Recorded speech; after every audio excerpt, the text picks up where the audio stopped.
Hi again, everybody. My name's Joel.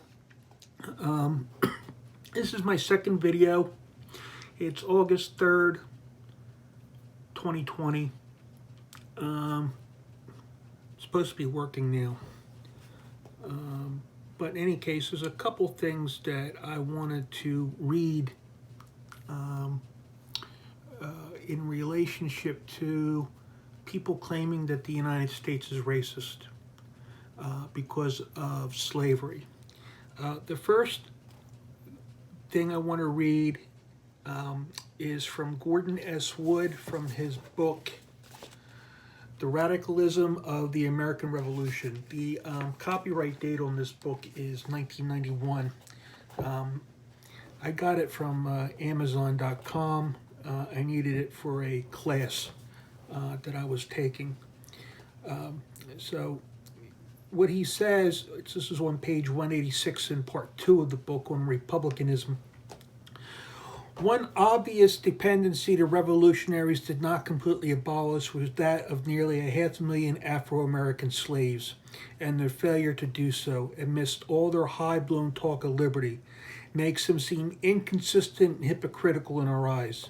Yet it is important to realize that the revolution suddenly and effectively ended the cultural climate that had allowed black slavery, as well as other forms of bondage and unfreedom, to exist throughout the colonial period without serious challenge.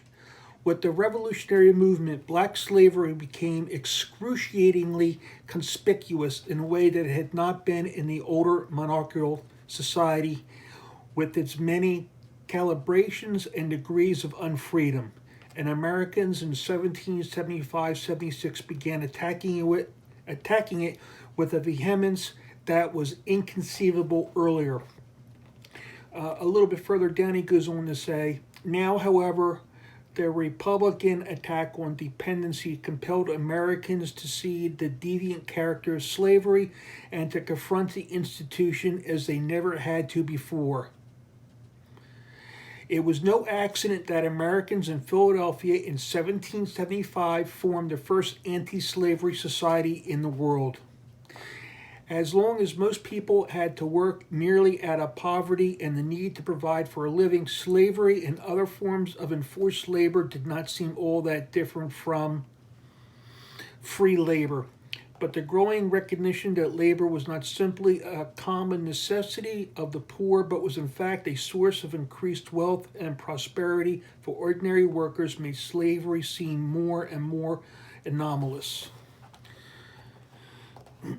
He goes on to say a little bit down further, the revolution in effect set in motion ideological and social forces that doomed the institution of slavery in the North and led inexorably to the Civil War.